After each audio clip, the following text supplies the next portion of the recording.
So hello good morning friends.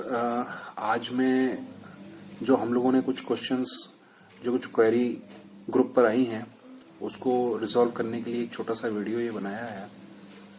मैं live session लेना चाहता था लेकिन अभी व्यवस्था नहीं हो पा रही है। आगे मैं लाइव सेशन लूंगा। तो सबसे पहले मैं ये बता दूं कुछ क्वेरीज हैं। जो क्वेरीज आई हैं वो किस तरह की हैं हम थोड़ा देख लेते हैं। ये 12 क्वेरीज हैं जो अभी तक पूछी गई हैं। मैं एक एक करके सबको लूंगा। जो पहली क्वेरी है इसमें how to use the ointment and mother tincture, ये सबसे कॉमन क्वेरी है जो हम लोगों से पूछी गई थी।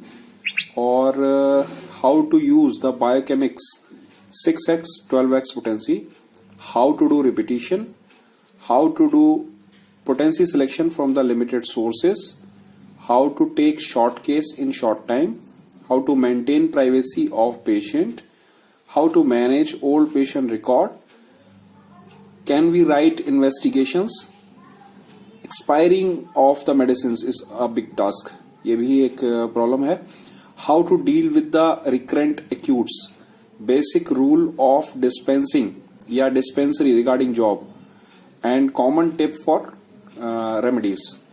तो हम एक एक करके सारे क्वेश्चंस को लेंगे। आज मैं इसके दो पार्ट स्टार्टिंग के लेता हूं, फर्स्ट एंड सेकंड, कि हम कैसे ऑइंटमेंट और मदर टिंचर्स को यूज कर सकते हैं, एंड बायोकेमिक्स 6x और 12x पोटेंसी को हम कैसे यूज कर सकते हैं।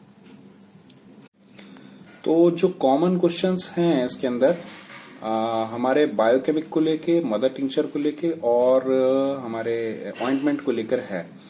और मैं समझता हूँ ये कॉमन क्वेश्चन होने के साथ साथ ये एक ऐसा क्वेश्चन है जो सभी को थोड़ा बहुत परेशान करता है जो भी सिंगल मेडिसिन करता है।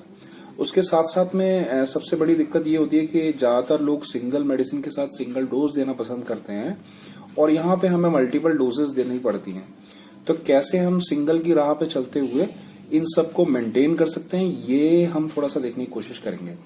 देखिए, कभी भी क्वेरी कोई आती है तो आपको स्टार्टिंग से पढ़ाया गया है कि ऑर्गन ऑफ मेडिसिन के अंदर सारी क्वेरीज के आंसर लिखे हुए हैं। तो मैं भी जब अपनी क्लिनिक छोड़ करके, प्रैक्टिस छोड़ करके फर्स्ट टाइम डिस्पेंसरी पे जाके, गवर्नमेंट डिस्पेंसरी पे जाके बैठा था, तो ये सारी दिक्कतें मुझे भी फेस हुई थी। मुझे किसी सीनियर ने नहीं बताया। बस ये है कि थोड़ा सा मुझे माइंड एक्सरसाइज करने की आदत है, तो थोड़ा सा हम ऑर्गन के अंदर कूदे और उसके अंदर सर्च आउट करने की कोशिश की कि कैसे हम इसको हैंडल कर सकते हैं और कैसे हम इन सीमित संसाधनों में अच्छा से अच्छा रिजल्ट दे पाएंगे।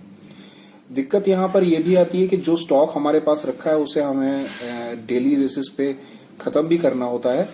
तो हम उसे बहुत ही ज्यादा पूलिंग नहीं कर सकते उसकी, क्योंकि वो कहीं ना कहीं फिर वेस्टेज होगी और उसको फेंक भी नहीं सकते। तो सारी समस्या यह है कि अगले साल की फिर मेडिसिन आ जाएगी। जो मेडिसिन अपने आप आती है गवर्नमेंट की तरफ से उसे हम नहीं रोक सकते हैं, लेकिन जो मेडिसिन हम अपने आप से डिमांड करके मंगाते हैं तो वो आपको चॉइस है कि आप कोई भी पोटेंसी आप मंगा सकते हो। तो आप उसके अंदर सबसे पहली चीज, तो आप अगर पेटेंट नहीं देते, मदर टिंचर नहीं देते हो या ऑइंटमेंट नहीं यूज करते हो तो आप नहीं मंगा सकते। आप ना मंगाएं उसे, जो अपने आप आती है उसे आने दीजिए, उसे आप रोक भी नहीं सकते हो, वो तो आएगी। सेकंड चीज इसके अंदर आती है कि जो बहुत से लोग ये बोलते हैं 30 पोटेंसी ही अवेलेबल है। तो अब तक के जो लोग थे वो 30 पोटेंसी ज्यादा सेफ समझते थे और उसी में प्रैक्टिस करना अच्छा समझते थे। आप 200, 1M, 10M यूज करते हो तो आप मंगा सकते हो। तो जैसे जैसे आपके इंडेंट्स बनेंगे, इंडेंट्स जो आप ऑर्डर करते हो मेडिसिन उसको बोलते हैं, तो जो भी आपके इंडेंट बनेंगे उसमें आप वो पोटेंसी आप अपनी लिख के भेज सकते हो। जितना भी आप मंगाना चाहते हो स्टॉक वो मंगा सकते हो, ये आपको छूट होती है। बहुत से और भी रूल्स हैं रिगार्डिंग दैट, फिर हम बाद में बात करेंगे। तो अभी हम पहले पूरा अपना जो ध्यान है उस पर केंद्रित करते हैं कि कैसे हम मदर टिंचर्स या पेटेंट ही आ जाता है दिमाग में, क्योंकि ऑइंटमेंट भी पेटेंट ही है ना एक तरीके से। हमारे दिमाग में स्टार्टिंग से ये बैठा हुआ है कि ऑइंटमेंट पेटेंट है।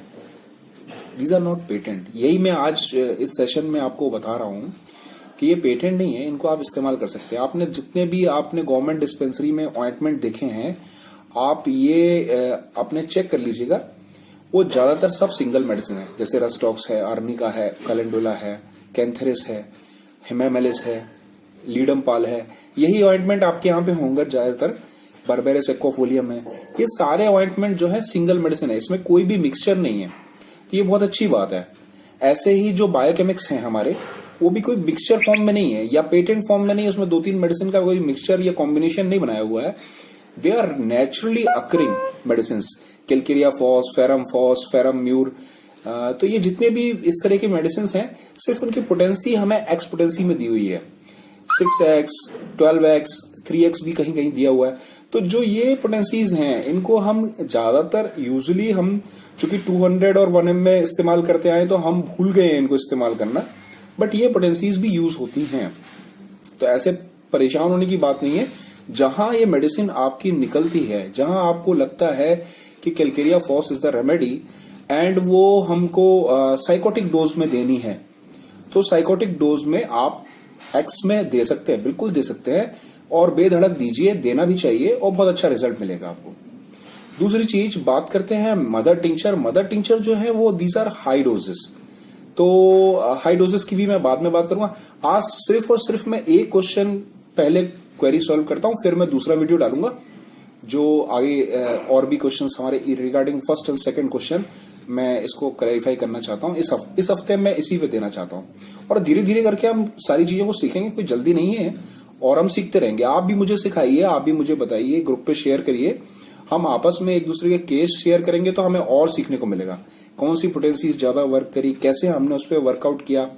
आप बिल्कुल टेंशन मत लीजिए, शॉर्ट ड्यूरेशन के शॉर्ट केसेस भी बता दूंगा, और मैं आपको किस तरीके से फॉलोअप चेक करना है, कौन सी पोटेंसी, कितनी पोटेंसी में कैसे रिपीट करनी है, कब करनी है, जो फ्रीक्वेंट रिपीटिशन हम लोग करते हैं क्या वो गलत है, सही है, मैं सारी क्वेरीज का आंसर दूंगा। आप बिल्कुल मत टेंशन लीजिए, पर लूंगा एक एक करके। ओके, तो आज सिर्फ और सिर्फ सबसे पहले लेते हैं मदर टिंचर, हम लेते हैं ऑइंटमेंट्स को लेते हैं। क्या ऑइंटमेंट हमारे लिए गलत है या सही है? तो मैं इसके लिए आप लोगों को बोलूंगा कि 285 एफरिज्म एक बार आप पढ़िएगा। 285 में आपको पढ़ के भी सुनाता हूं। In this way the cure of very old disease may be furthered by physician applying externally, rubbing it in back, arms, extremity, and the same medicine he give internally.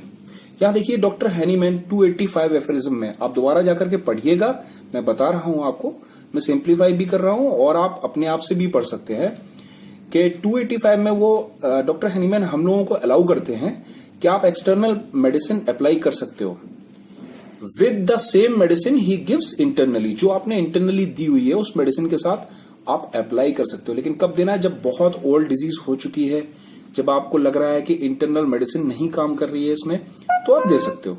ठीक है, कई जगह पे ऐसा भी है कि कुछ पोटेंसीज आपको लगता है कि अवेलेबल नहीं है, या मेडिसिन अवेलेबल नहीं है, या खत्म हो गई है इन स्टॉक, तो वहां पे आप डायरेक्टली आप एक्सटर्नल मेडिकेशन दे सकते हो, एक्सटर्नल एप्लीकेशन करा सकते हो।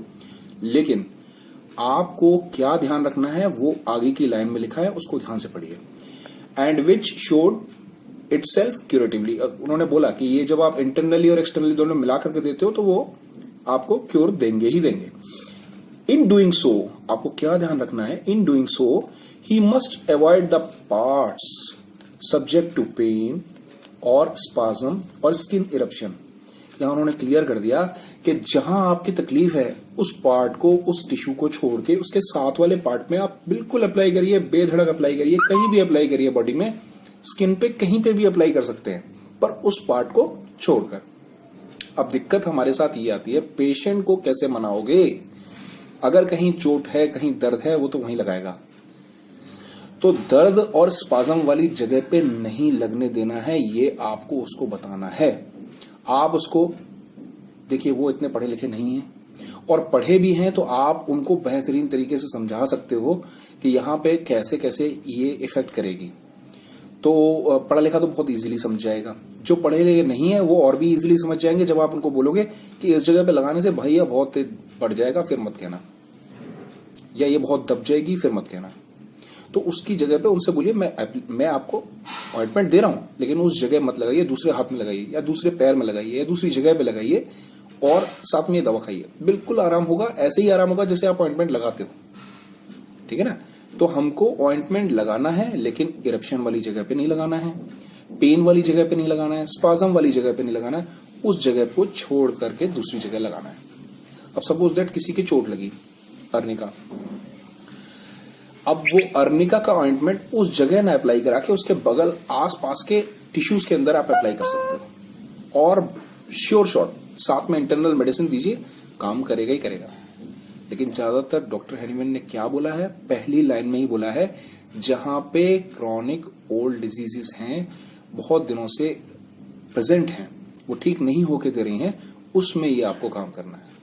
तो आप समझ गए कहां पे करना है। तो आप बिल्कुल नहीं टेंशन लेंगे अगर आपकी डिस्पेंसरी पे ऑइंटमेंट रखे हैं 100, 200, 300, 500 की संख्या में, तो खुश हो जाइए कि आपके पास क्रॉनिक डिजीज से लड़ने का एक बहुत अच्छा हथियार है। तो बड़े शान के साथ यूज करिए, और हम लोग आगे भी एक एक करके क्वेश्चन डील करेंगे। थोड़ा टाइम लगता है, देखिए टाइम लगा ना इसमें समझने में, तो ऐसे 10-10 मिनट का अगर मैं वीडियो बनाता जाऊंगा और पूरा इकट्ठा बनाऊंगा तो पूरा 2-3 घंटा चाहिए, बड़ा मुश्किल है। लेकिन ये 10 मिनट का आप वीडियो, पहले एक चीज हम अप्लाई करिए, इसको हम देखते हैं कैसे एप्लीकेशन हम इस पे कर पा रहे हैं, उसके बाद हम आगे चलेंगे। ओके फ्रेंड्स, कोई भी क्वेरी है इससे रिलेटेड या आगे कुछ और चाहिए, वो आप ग्रुप पे पुट ऑन करिए। और जितने लोगों को हिंट्स चाहिए या रेमेडीज के बारे में छोटी चीजें चाहिए, वो मेरे इस चैनल को सब्सक्राइब कर लें, इसमें मैं डालता रहता हूँ। Okay, bye bye, take care.